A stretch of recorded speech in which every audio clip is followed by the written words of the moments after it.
This video will help you understand how to set up your baseline precip sensor when connected to a BaseStation 3200. The baseline precip sensor uses tipping rain bucket technology to collect precipitation data, which includes rate, volume, and frequency. This data can allow the BaseStation 3200 to start, stop, pause, or evaluate irrigation decisions. Since the data is available in real time, reporting and management decisions reflect what's happening on the site. Here's what's in the box: the installation instructions, splices, and an additional mounting bracket. Next is the sensor bicoder and the bicoder splices. Then there's the precip sensor itself with the 10-foot wire lead. The sensor comes with 3 mounting legs pre-installed for horizontal surfaces. There's also 2 screw holes on the side for the extra mounting bracket. Today's installation will be on a pole, so I'll remove the 3 bottom legs and add the supplemental bracket on the side of the sensor. This note is a reminder that the tipping portion of the sensor has been secured for shipping, so loosen the set screw and remove the outer ring of the sensor. A rubber band secures the tipping device, so remove it and discard it, and then make sure it moves freely back and forth. Reinstall the ring, snug the set screw, and reinstall the debris screen. Consider how you're routing or protecting the sensor wire in the field.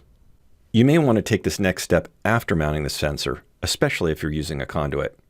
For my installation, I'm able to connect the sensor wires to the bicoder output wires here in my shop. Use the small IP68 waterproof splice to secure the 2 wires together.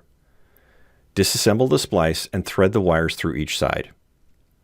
The splice itself has a plate with 2 small screws, so use a micro screwdriver to loosen these screws. Take care not to lose the tiny screws, especially if you're out in the field. Insert the wires, then tighten down the screws. Connect the red sensor wire to the red and black bicoder wire. For the other connection, attach the black sensor wire to the white and black bicoder wire. Here's what it looks like when the wires are all connected. Now slide the connector plate back into the housing and tighten down the strain relief nuts hand tight. When the splice is complete, you'll see that the grommet meets the wire on both sides, providing a waterproof splice. Now I can install my sensor in the field. Select a location for your precip sensor that will receive rainfall amounts typical for the entire site. I'm mounting mine near the property corner, but I'll have to ensure that the fence doesn't create a rain shadow. This is going on a galvanized post with 2 stainless steel clamps.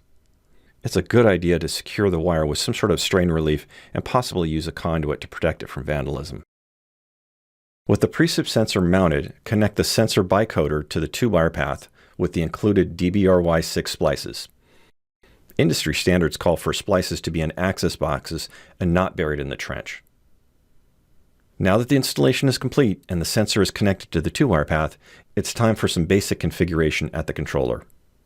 Turn the dial to the assigned position, navigate to and open the menu Rain Gauges. Like all other baseline search processes, highlight Search in the left column and then press Enter. Right now, my controller is searching for any new devices connected to the 2-wire path. Now that the search process is completed, device number BR00010 has populated the list. Highlight that serial number in the left-hand column and then device number 1 in the right-hand column and press Enter. The precip sensor has moved into the right-hand column and is assigned to precip sensor 1. Here's what we can see in Base Manager after logging in. Select the Quick View tab to see the new precip sensor listed in the sensor menu. It shows the serial number, the status, the current rain rate, and the rainfall accumulation. I've had just a little more than an inch of rain since the sensor's been installed. At the Devices tab, select Precip Sensor to rename the device if needed.